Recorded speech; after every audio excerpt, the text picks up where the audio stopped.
heat on Aam Aadmi Party netas in fresh cases. Money laundering heat on AAP netas.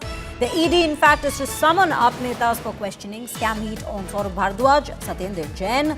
Troubles for the Aam Aadmi Party and its leaders seem to be increasing. ED registered 3 new money laundering cases. Remember, we already have the Liquorgate scam that's currently being investigated into in association with all these leaders. ED has registered money laundering cases in 3 different scams that happened during Aam Aadmi Party's government in Delhi. The ECIR registered in hospital construction, CCTV shelter home scam. These are 2 that's being named. ED summons may in fact soon be sent to big Aam Aadmi Party leaders for questioning. This is what we are picking up at this given point.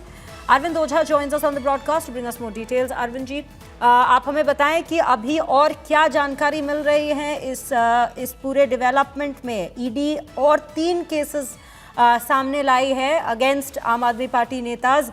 Saurabh Bhardwaj, Satyendra Jain का नाम अभी फिलहाल सामने आया है। क्या और leaders के भी नाम आ रही है अभी? बिल्कुल नाम सामने आ सकते हैं। और आपको बताऊं, ये जो तीनों केसेस हैं जिसमें ईडी ने मनी लॉन्ड्रिंग का केस दर्ज किया है, दरअसल ये तीनों केस अस्पताल निर्माण, सीसीटीवी स्कैम और शेल्टर होम घोटाला, इन तीनों की एफआईआर सबसे पहले दिल्ली सरकार की एंटी करप्शन ब्यूरो ने दर्ज की थी। उसके बाद इस एफआईआर पर मनी लॉन्ड्रिंग का केस दर्ज किया गया। और इस केस से जो 3 अलग अलग केस हैं, अस्पताल निर्माण, सीसीटीवी और शेल्टर होम घोटाला, जिसमें अस्पताल निर्माण घोटाला वो 5,000 करोड़ से भी ज्यादा का घोटाला बताया जाता है। और इस केस में जो पूर्व स्वास्थ्य मंत्री हैं सौरभ भारद्वाज और सत्येंद्र जैन की जो भूमिका है वो भी सवालों के घेरे में है। तो ये 3 नए केस मनी लॉन्ड्रिंग के तहत दर्ज किए हैं।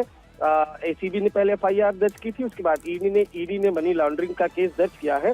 सोर्सेस ये बताते हैं कि बहुत जल्द जो आम आदमी पार्टी के कई लीडर्स हैं उनको ईडी सम्मन भेजकर पूछताछ के लिए बुला सकती है, क्योंकि आम आदमी पार्टी के दौरान ये आरोप लगा था कि ये जो तमाम, चाहे सीसीटीवी की बात की जाए, पूरी दिल्ली में सीसीटीवी लगने थे, उसमें घोटाला हुआ, अस्पताल निर्माण होने थे, आईसीयू बनना था, वो कागजों पर बना, उसमें घोटाला हुआ, और साथ ही साथ शेल्टर होम वो बनाए जाने थे दिल्ली में, उस पर घोटाला हुआ। तो तीनों पर ECIR ईडी ने दर्ज की है और जल्द ही जो आम आदमी पार्टी के कुछ लीडर्स हैं उनको पूछताछ के लिए ईडी की टीम सम्मन भेज सकती है।